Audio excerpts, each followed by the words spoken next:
Good morning. My name is Willie Lawson, and welcome to the Morning Report. The importance of the definition of victory cannot be overstated in politics, especially for a movement that sees itself not merely as competing for power, but as attempting to reshape the direction of a country. Victory is not self-evident; it is interpreted, it's framed, it is taught to supporters and demonstrated to skeptics. And in modern politics, the side that defines victory first often defines reality itself.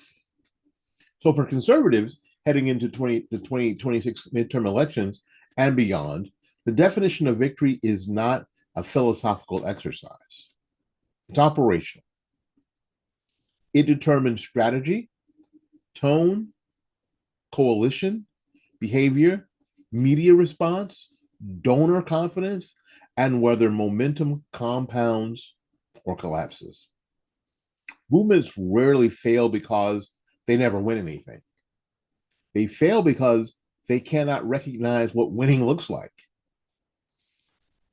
That is the risk conservatives face if victory remains vague, emotional, or purely electoral. Victory must be defined before the ballots are cast, because definition shapes behavior, and behavior shapes outcomes. The most common mistake political movements make is treating victory as something measured after the election. But victory is a strategic tool used before the election. The movement defines victory narrowly. For example, only wave elections. It behaves differently than a movement that defines victory as directional progress. If victory equals total dominance, candidates run towards ideological comfort. Messaging becomes performative. Risk tolerance decreases. Coalition expansion will slow. Now, if victory equals persuasion and durability, behavior changes. Messaging moderates without abandoning principle. Candidate recruitment improves. Policy priorities become more concrete. Voters perceive seriousness. Definition precedes strategy. It tells a movement whether what it is they're trying to accomplish. So without that clarity, politics becomes reactive. And we talk about being reactive on this program all the time. Chasing headlines, chasing polls, and chasing emotional spikes instead of building cumulative progress. So for conservatives, the distinction is especially important because the coalition is in transition. Realignment is occurring across class, race, geography, media ecosystems. In realignment periods, victory is rarely dramatic. It is indeed incremental.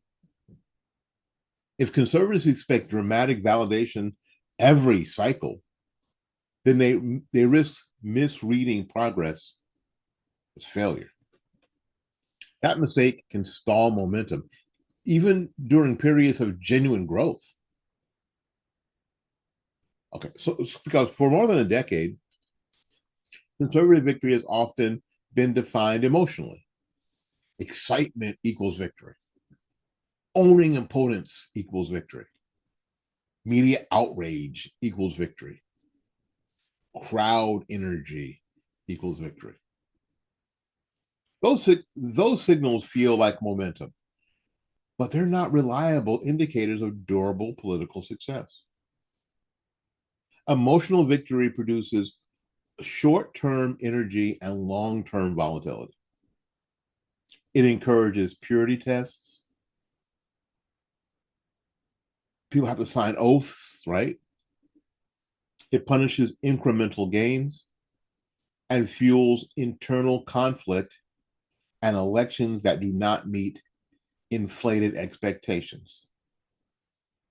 I got a chance to talk to some folks yesterday, and one of the things I talked about was patience and how so many Republicans and conservatives are upset that somehow Nancy Pelosi, Hillary Clinton, Barack Obama, Bill Clinton, uh, Tim Walz, Kamala Harris have not all been frog marched in a federal prison in some orange jumpsuit, the first year and a half of the Trump presidency. So Pam Bondi must be a failure, right? No, because that victory is emotional. So when victory is emotional, every election becomes a referendum on identity rather than actual progress. And this leads to very predictable cycles: expectation inflation, election night disappointment, oh, internal blame, we start blaming each other. We don't have good enough candidates. They didn't get support, on and on and on, right? Strategic overcorrection, so we go too far the other direction. Coalition confusion, who will be aligned with? And then the whole thing starts again. Movements that repeat this cycle struggle to compound power even when they win offices. A durable movement cannot rely on vibes, how it feels, as a metric. It needs a scoreboard that reflects reality. One of the best discussed functions of defining victory is conflict prevention. Hang with me here. After every election, factions interpret results through their own assumptions about what success meant. And without a shared definition, disagreement becomes inevitable. Was the problem candidate quality? We talk about it all the time. Was it messaging? Was it emphasis on policy? Did we get a good turnout? What were the primary dynamics? Did we beat each other up in the primary so much that when we got to the general,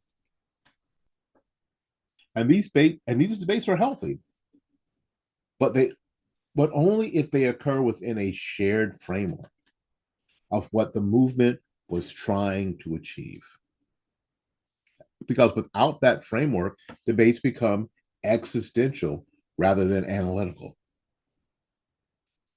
A defined victory standard acts like a constitution. It does not eliminate disagreement, but it constrains chaos. It allows leaders, media voices, and activists to evaluate outcomes using the same criteria. We're all looking at the same thing. We all have the same thought about what might have happened, right?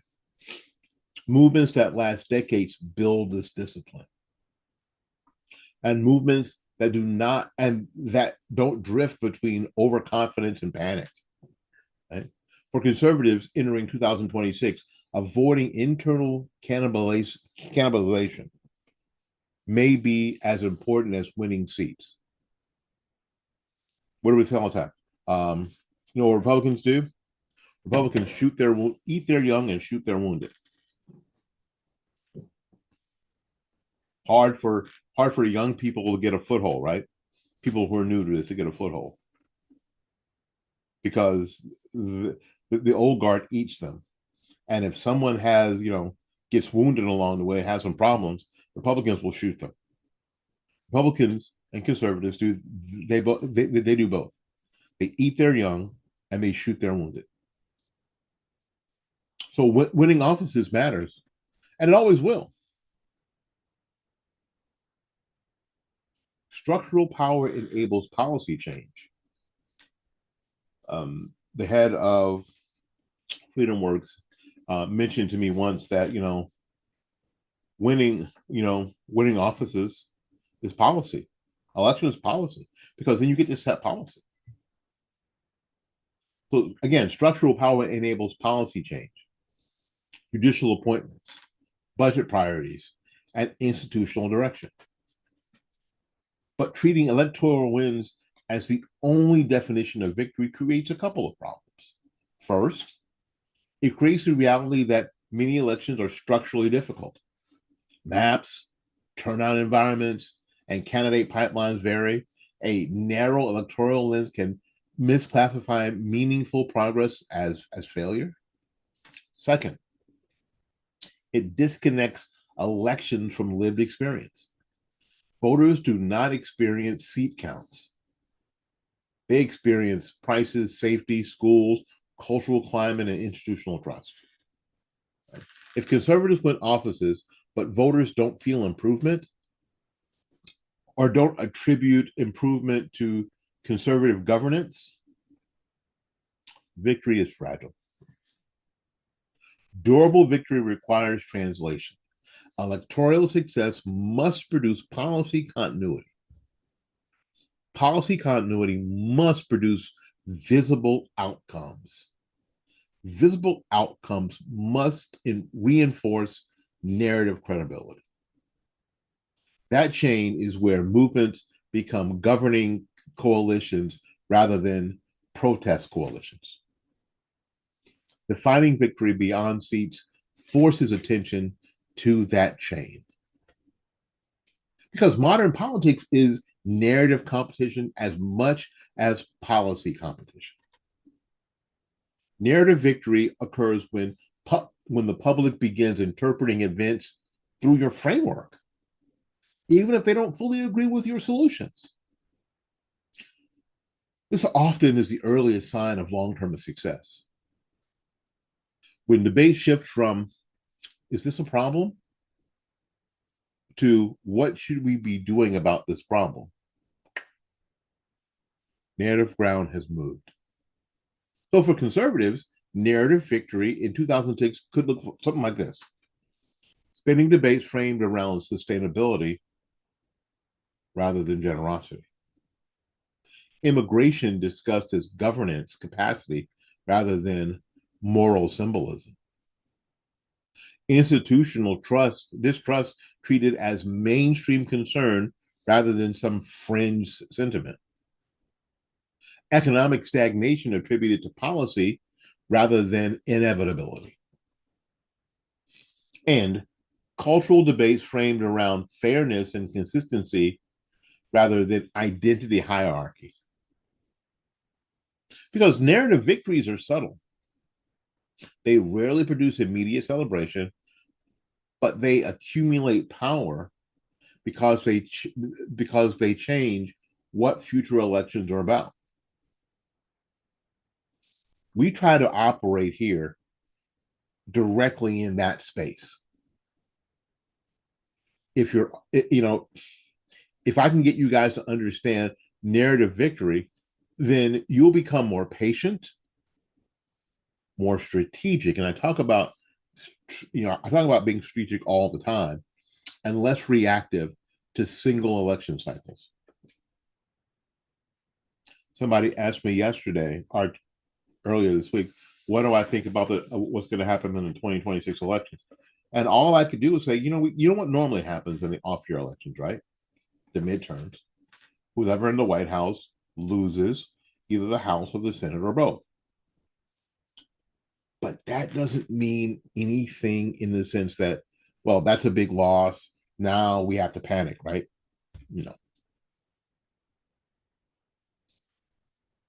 And understanding that will increase the movement's durability. Right.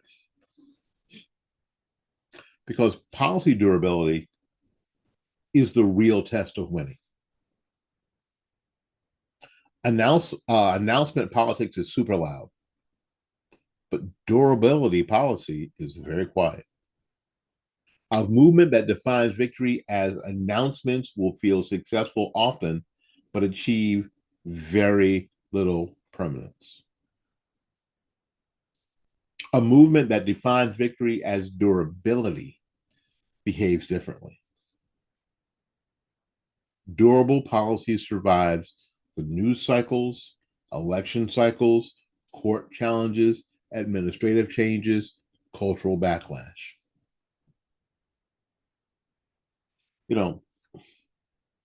You have to forgive me, but I'm going to give you another sports analysis, another sports analogy. If I'm looking at, if someone asks me, what's the most successful National Football League team, in my opinion, I think it's the Pittsburgh Steelers because the Pittsburgh Steelers have maintained durability over an extended amount of time.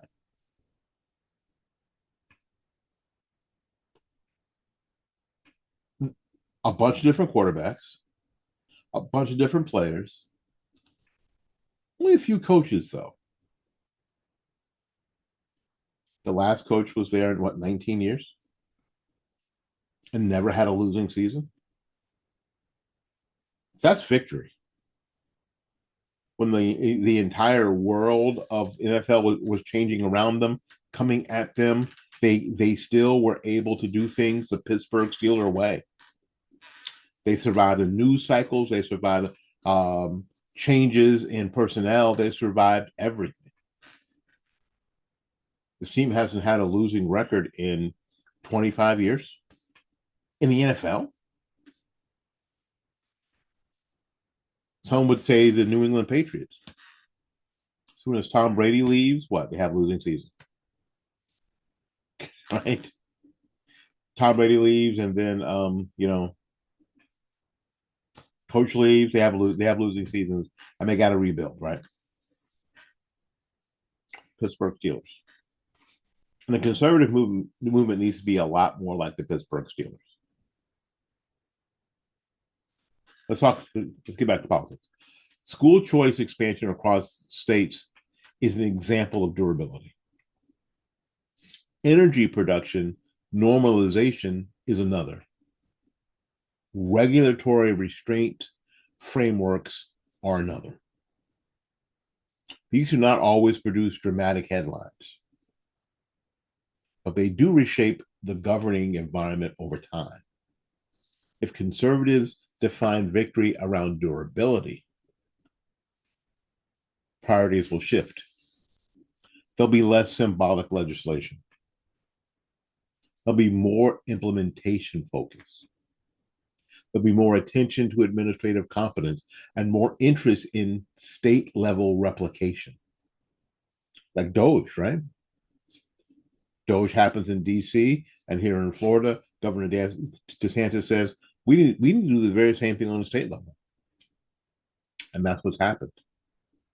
There needs to be more emphasis on measurable outcomes.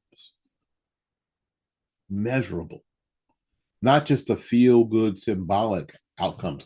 Does this actually work? And can we measure it? Durability transforms politics from performance into construction. And construction is how movements outlast moments. Perhaps the most important definition of victory beyond 2026 is coalition expansion. A movement that grows its coalition. Republicans like to say that they're the big tent party. But a movement that grows its coalition can survive losses. A movement that shrinks can hardly survive wins. The conservative coalition is changing. Working class voters, minority communities, younger voters, skeptical of institutions, and independent voters that are concerned about stability are all areas of potential growth. But coalition growth requires a different victory mindset. It requires persuasion over validation. It requires clarity over insider language, competence over constant outrage. We're so good about being mad. We're so good about being outraged about this or that. But what are we good at? What are we actually good at? And are we consistent? That means presidential election years. That means that we're off election year. For instance, 2000 was a presidential election year. 2001, an off year, right? No midterm. But a lot of those elections that happen, say in 2025 or next year in 2027, here is the mayoral election and city council elections. Very, very important. So our conservative consistency needs to last all the time, not just not just election year and then midterm and election year. Those other 2 years too count. Not just tactical swings, consistency over tactical swings. If victory is defined as expanding who feels comfortable voting conservatively, then messaging, tone, and policy emphasis adjust naturally. Now, this does not mean, and I know some of you are going to say this does not mean abandoning principles. It means measuring success by reach other than applause. Movements that expand eventually dominate. Movements that are only energize existing supporters will plateau. So if pastor turns around and just talks to the choir, nobody gets saved. There's lots of applause. There's lots of validation for pastor.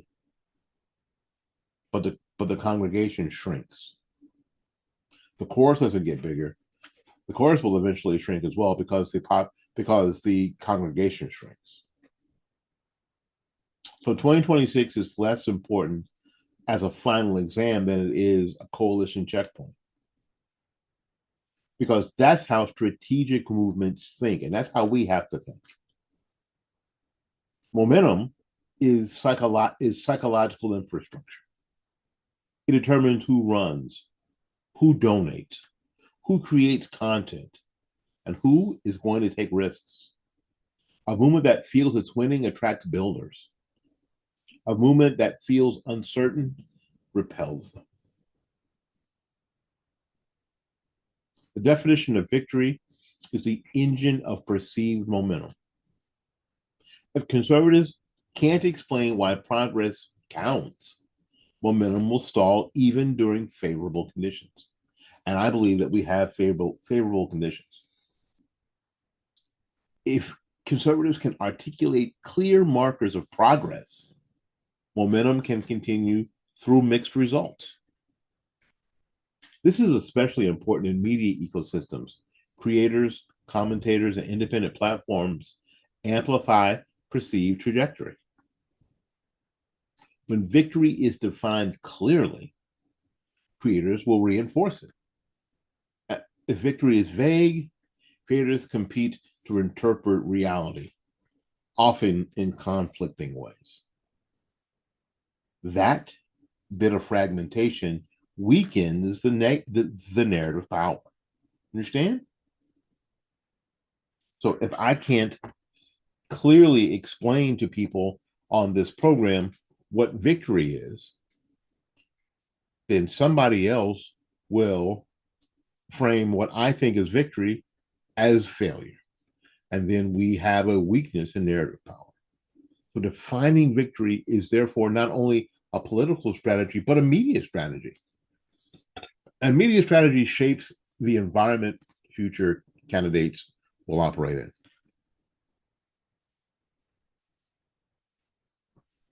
Last night, I also got a chance to talk to people about planning, about looking forward, about having a forward vision.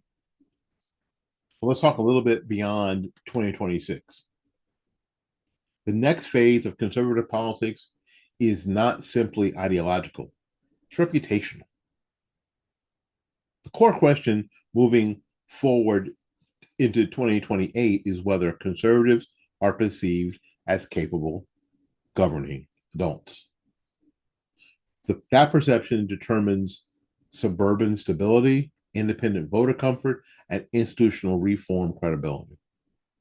Victory beyond 2026 therefore includes these things here: being trusted to manage complex systems, demonstrating policy follow through, reducing internal chaos signals, producing visible improvements in daily life. What's a visible improvement in daily life? Grocery prices coming down or stabilizing, not continuing to skyrocket, housing prices stabilizing. But and that's a tough game because the prices, I thought about this last night, the prices need to stabilize. The value needs to improve. Mhm. Gas prices. One of the most visible thing about in an improvement of our daily life is when we're driving down the street and we see unleaded that's 2.15 a gallon and not 4.25 a gallon. We also have to maintain message coherence across leaders. Everybody's got to be saying the same thing. That doesn't mean that there can't be discussions and debates, but there needs to be a maintenance of message coherence across leaders. This is less dramatic than insurgent energy, but it's more powerful long term. Movements win with movements win moments through disruption. They win eras through competence. Defining victory around competence shifts incentives towards seriousness, candidate quality, implementation capacity, communication clarity, and policy prioritization. And this shift is already underway, but definition will accelerate it.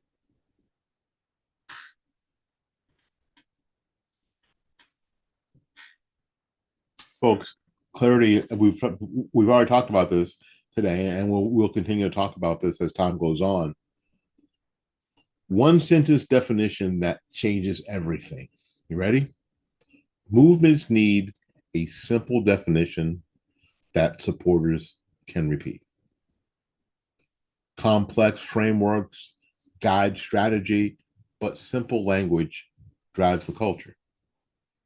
A strong conservative definition of victory could be this: victory is when conservative ideas become normal governing expectation. I like that a lot. Don't you like that? Victory is when conservative ideas become normal governing expectations. Because that definition accomplishes several things all at one time. It moves focus beyond the elections. It emphasizes durability. It prioritizes narrative change. It centers coalition expansion. It aligns media, candidates, and policy goals. I'll say it one more time. And maybe you want to write that down. I'm sorry, I'm dealing with something on my foot down there. Victory is when conservative ideas become normal governing expectations. More importantly, it makes progress visible even when outcomes are incremental. When ideas become normal, power follows. History shows this repeatedly. One more time. Victory is when conservative ideas become normal governing expectations. Because the definition of victory is not rhetorical decoration, it's directional control. So without definition, movements drift between excitement and frustration, and winning and panic. With definition, you build. Your definition is your foundation. it gives you something to build upon.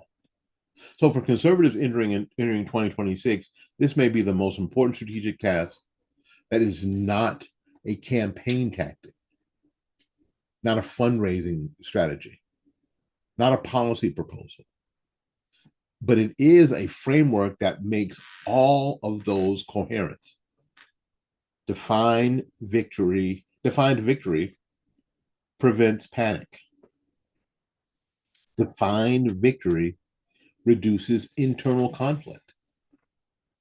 Defined victory clarifies strategy.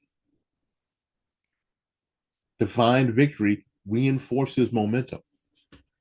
And defined victory enables long-term governing power. If I can, I'm going to finish up here in a second. If I can, a lot of you who know me know that I teach saxophone, flute, and clarinet for a living, and I have private music students. In January, marked my 41st year, beginning of my 41st year doing that. And sometimes we send students off to solo and ensemble competition, not competition, or evaluation, where they play a solo for an adjudicator that gives them a score. From superior to poor, the 5 division: superior, excellent, good, fair, and poor. And of course, everybody wants a superior, right? Everybody wants that dopamine hit of a superior. But I have to define what victory is for each of my students. And I have defined victory for all of them as the same. We started this process, introduced the piece of music, and our goal is this: are we a better musician at the end of this process than we were at the beginning? And if we are better at the end, that's the victory. It doesn't matter so much what the score is. It doesn't matter that they received a superior rating or a good rating. Are you better now than you were before? Because it's the improvement, it's the incremental improvement that is the victory. And that's what we have defined as victory. The score isn't the victory. That's how important it is to have definitions, because then after, if they go and if they play and get an excellent, that doesn't crush them. That now we have something we can build on. And then we build on the same thing. You got an excellent last year, and let's see how good we can get. Not let's see what score we can get, but let's see how good we can get. Can we be better? And the better you are, the more competent you are. And this is how it relates to politics. The more competent you are, everything else will take care of itself. Elections matter, but interpretation determines whether elections compound into trajectory. If conservatives define victory as only dramatic wins, somebody who plays a solo that is super easy, that they don't really gain anything from, and gets a superior, right? That's a dramatic win. They risk missing the quieter signals of realignment that are already underway. They define victory as a durable, if they define victory as a durable normalization of conservative governance, then each cycle becomes a step, getting closer, getting better, getting more competent, rather than a verdict. You lose. This year you lose. And movements that understand this, they don't build moments, they build eras. Movements like that don't chase moments, right? They don't chase the moment of Barack Obama at Grant Park. People will, that poor young woman saying that she's not going to have to worry about anything, right?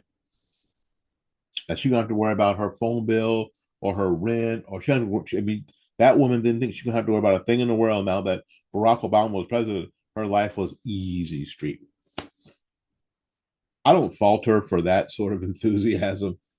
And in that same gathering, there was the recently deceased and departed Jesse Jackson, in tears. It was a moment. Can't chase those. We have to chase the momentum. We have to build for the future. So in 2026, of course it matters. But what matters most is whether conservatives know what they are looking for when they see it. Did you hear what I said? Do we know what we are looking for when we see it? Because the side that can recognize victory is the side that is most capable of actually achieving it. My name is Willie Lawson, and this is the Morning Report. Thank you ever so much for your kind attention. Until we see you again, go out there and learn something, love somebody, and for goodness sakes, y'all take care of yourself.